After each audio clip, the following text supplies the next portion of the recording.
Welcome back, everybody, and may I take this opportunity to wish you a very happy World Vape Day. Check out the hashtag on Twitter, World Vape Day. You'll see tweets from vapers all around the world, individuals and consumer groups alike. And also, I mean, there's a serious message, of course, to a lot of the content that you'll be seeing today. It is a serious topic, but it's also a celebration. And we're launching a vaping quiz. If you go onto our Instagram and Twitter feeds, which is at Vapers Alliance, at Vapers_Alliance, and on Instagram it's simply Vapers_Alliance, and the winners will receive a World Vapers Alliance coffee cup. So we welcome questions either to me or to our guests, and our upcoming guest Kurt is here with me. Submit them on the live comments feed down below or through our media channels, either way. Now we move west from, we move west. We were in Australia talking to Brian Marlow about the state of vaping down under. And we're now moving over to South Africa, and I'd like to introduce you to Kurt Yo from Vaping Saved My Life. Kurt. Good afternoon, Paul. Good for yourself. Doing? I'm doing very well. Happy World Vape Day to you. You too, sir. You too. Good. Tell you what, why don't we kick off by just you telling us a little bit about your own backstory? Well, I was a 20-plus year smoker, 2 packs a day. Came from a family that were entrenched and deep into smoking. Father smoked, mother smoked, grandparents smoked, aunties and uncles smoked, everybody smoked. And then my father passed away from a massive heart attack, and it was at that moment when I realized that I need to look at making a change. So this is some time ago, probably close to 7 years now, that I decided to, prior to that, when my father passed away, which is a good while ago, I quit cold turkey. And I managed to quit cold turkey for about 5 years. And then basically, after that 5 years, there was a particular project that's at work, and it was quite stressful. And I made the silliest mistake of my life and grabbed a cigarette from a colleague. And that was it. Yeah. It's so easy. Isn't it? It took literally one cigarette. And that was it. I then picked up the habit again, and this time it was far greater and far more cigarettes and far stronger cigarettes. And eventually, about just close on 7 years now, 6 years ago, let's just say 6 years ago, my wife, who's a practicing pediatrician, said, Kurt, you need to really think about quitting this, because I doubt you're going to see the age of 50 the way you're going. So I decided, okay, let me try something different. And in that stage, we had those little cigar lights, looked like cigarettes, with a cartridge or a battery and a strange little charging adapter. I tried that. That wasn't very successful. I then moved on to something that's quite well known in South Africa called a twisp, which is also an electronic cigarette. That seemed to, help a little bit, reduce the number of cigarettes that I smoked. And then one day at work, a colleague of mine was walking around with a rather substantially large device compared to the twisp that I was running around with. And I asked him about it. He was pretty excited about the product. So I decided to pull the trigger and buy one. And within 3 days, and that was over 6 years ago, I put down my last cigarette. So I've been vaping for more than 6 years now. Great. Good on you. I'm still at this sort of dual use. I'm still smoking a bit of tobacco, but actual cigarettes, I've just cut out completely. And it's what's your favorite juice? Well, I'm a dessert fan. I like a lot of fruits, but my go-to is always a dessert. So I kind of make my own dessert at the moment. It's a caramel milk, Right. and that's something that I really do enjoy. But some of the fruits that are out there are also nice. But anything Yeah. that has a custardy note or caramel note, and if it has a touch of coffee in it, that's it. You got me hooked. I'm a Yeah. big caffeine fan as well. So I'm not only addicted to nicotine, I'm also addicted to caffeine. So you always see a cup of Joe in the one hand and Right. a vape in the other hand. Right. Right. They go so well together. But then Absolutely. one thing is, moving to vaping yourself. What led you to vaping advocacy? And tell me a little bit about Vaping Saved My Life. Well, I think advocacy comes from my experiences, my personal experiences in the loss of my mom and my dad due to smoking. Also, my grandparents, particularly my grandfather, passed away. He was a big smoker. And I then realized that after about a year or two of vaping, what an impact it did on me personally, not just for my health, but in terms of understanding that this addiction, this nicotine addiction, and whether it is genuinely a nicotine addiction or if it's something in the tobacco and the combustion process itself. And the way Vaping Saved My Life started is that in 2017, our previous health minister, Aaron Motsoaledi, he came out publicly stating that if he had his way, he would ban vaping tomorrow completely.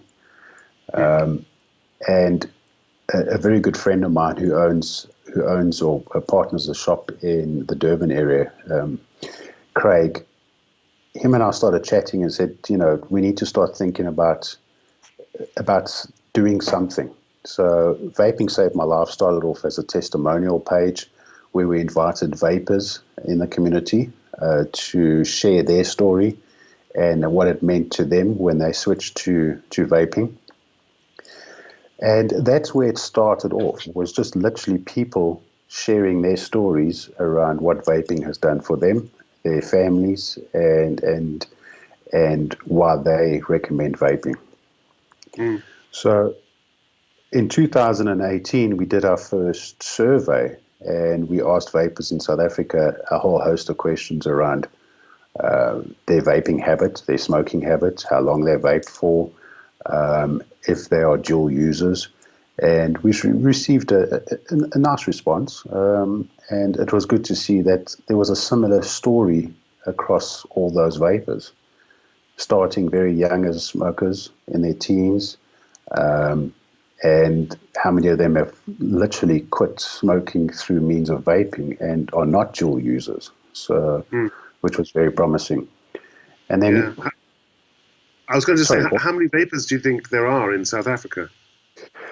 Well, it's difficult to tell, but we estimate around about 350 to 400,000 vapers in South Africa. Right. And that crosses, we've got the hardcore old school vapors like myself, and then we've got the general populace that use things like the Twisp or what the rest of the world would understand as a Juul. So Twisp Right. and Juul look very similar. So, A vapor pen. but yeah, a vape pen, yes. Yeah. Yeah. Yeah. And I mean, do you have any idea what proportion of the vapors are ex-smokers? Well, in our 2019 survey, we estimate around about 84% of the vapers were smokers. Well, actually more. It was 84. more around about it was around about 95. 84% of them are full-time vapers. Okay. So the it's around about 90% or 95% of the people that we surveyed in 2019 were ex-smokers. And Right. 84% of those figures are people who are full-time vapers, so they quit Right. smoking Right. altogether. So it's overwhelmingly, this is being used as a way of getting off smoking. And this is It a needs to message be that policymakers seem to be ignoring. it needs to be noted that the only way we could get people to participate is by advertising the survey on our vape groups. So there could be a skewed figure around that. But the potential is there. There is a lot of potential. Yeah. But tell me, how much of your time do you spend in actual, before we had a lockdown and before physical contact became a thing of the past, were you involved? Were you meeting policymakers, local or national? Were you trying to get the message across to them? Unfortunately, Vaping Saved My Life hasn't been able to directly get involved with policymakers. We work very closely with our product association, the Vapor Product Association, and they deal very closely with government. We'd love to have discussions, particularly around the policies around health, as we believe that there is significant benefit in helping South Africa achieve their public health goals in terms of cutting down the smoking rates and the associated diseases to smoking. Right. But I'm just, it leads on in a way to what I'm trying to do here with the World Vapers Alliance, to raise the voice of vapors in some of the more international forums. But this feeds back very much to a national level. And I'm just wondering, when we approached you, because we're a very new organization, we've literally just set up, in possibly the worst time ever you could try and set up an organization, an alliance of people, where I was supposed to be out meeting people and building alliances. It's been very difficult. But we're setting up, we're going to try and raise the voice of the vapors. We're not allied with any particular group. We're friends with INCO, which is obviously the most established world network of consumer groups.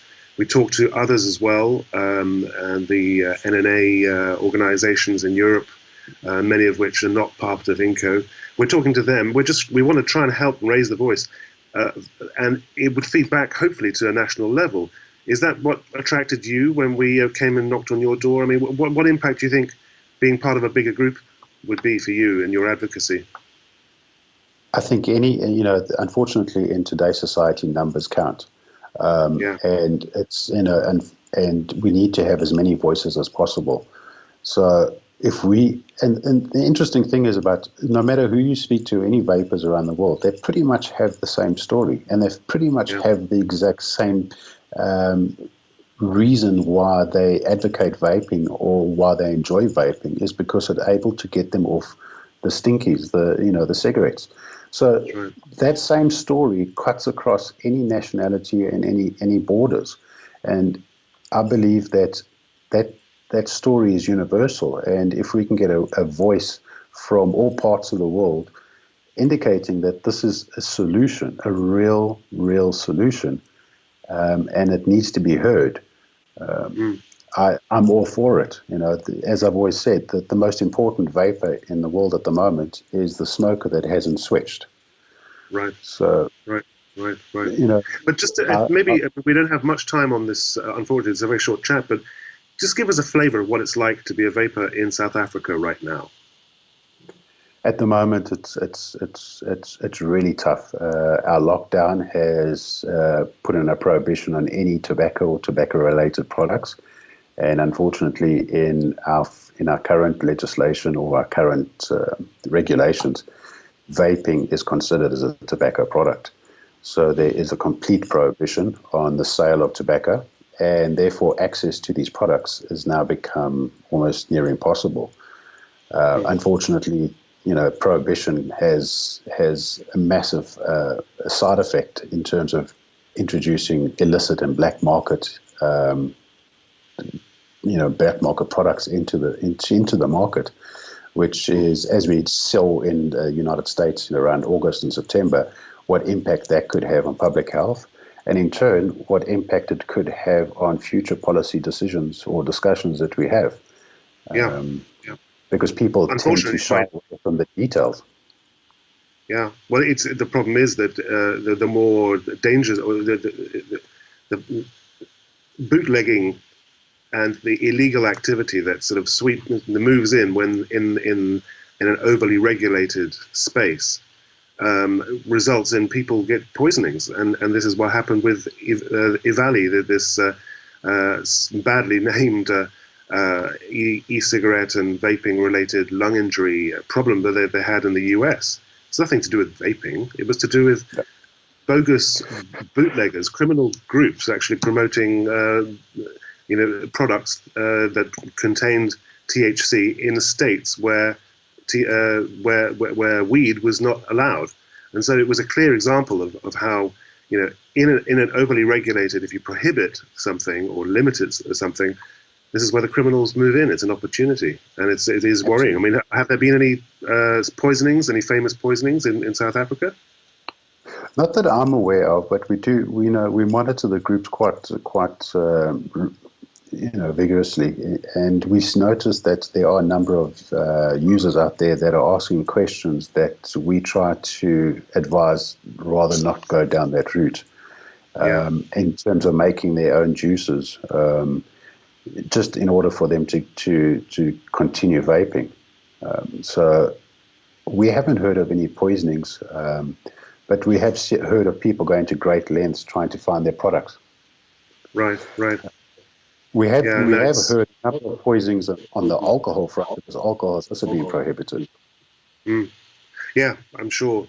I mean, this is unfortunately in places like Russia, it's like a yearly occurrence. You hear of alcohol poisonings, people drinking methyl alcohol or whatever because they can't get hold of vodka. But that's a completely different issue. It's been great to talk to you. We're just about sort of wrapping up here. Maybe just a little bit of context. We were in Australia before we came to you. We'll be talking to vapers and vapor advocates from Canada and from Croatia a little bit later on. It's really good to get a feel for first of all, I get the sense by talking to fellow vapers from around the world, there is a bit of a community forming. And I think we're going to need that, and we're going to need to exchange information and help each other. So I'm hoping that your efforts will be able to amplify your efforts, or maybe amplify messages that the situation in South Africa on a wider scale. I think it's as you said, it's a universal.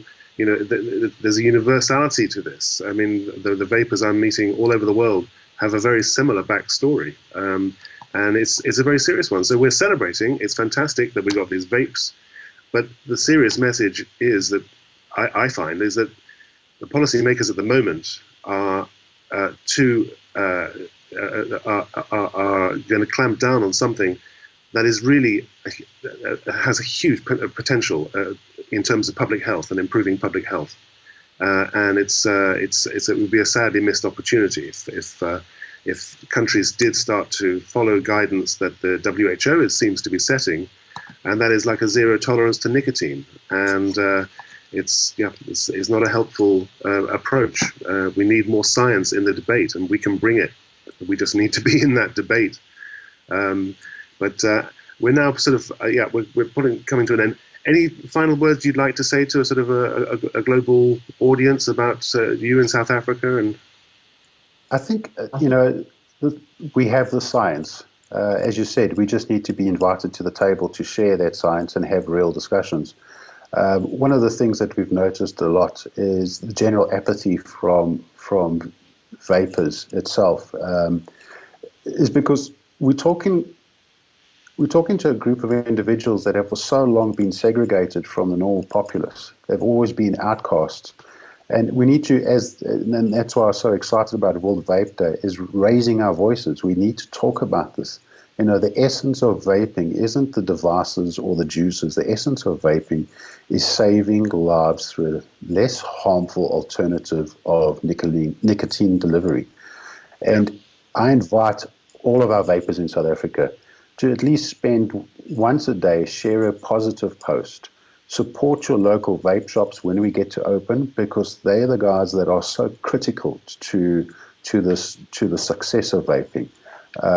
And when we start having, once again, numbers count. When we start raising our voices and being heard, we then get access to those tables to have proper, logical, critical thinking discussions. around a technology that could save 1 billion lives. And that is what Vaping Saved My Life is about, saving smokers' lives. Exactly. It's a pragmatic message, and we're up against a very dogmatic message of zero tolerance. Well, listen, Kurt, thank you very much. It's been a real pleasure to chat with you. We'll be in touch in the coming weeks, months, I'm sure. There's an awful lot going on the international front in terms of regulation. And there's a lot going on today on Twitter, on various different feeds. Go and check out the hashtag World Vape Day thread, which is buzzing with activity at the moment. And visit us, and this is a message to you, Kurt, but also to the viewers. Visit us at the World Vapers Alliance. We've got a quiz going, and there's a coffee mug with a World Vapers Alliance brand on it to win. So that's at Vapers_Alliance at Twitter, and simply Vapers_Alliance at Instagram. So thank you very much, Kurt. I will say goodbye to you for now, and happy Vape Day. Thank you very much, Paul. Have a good day. Take care.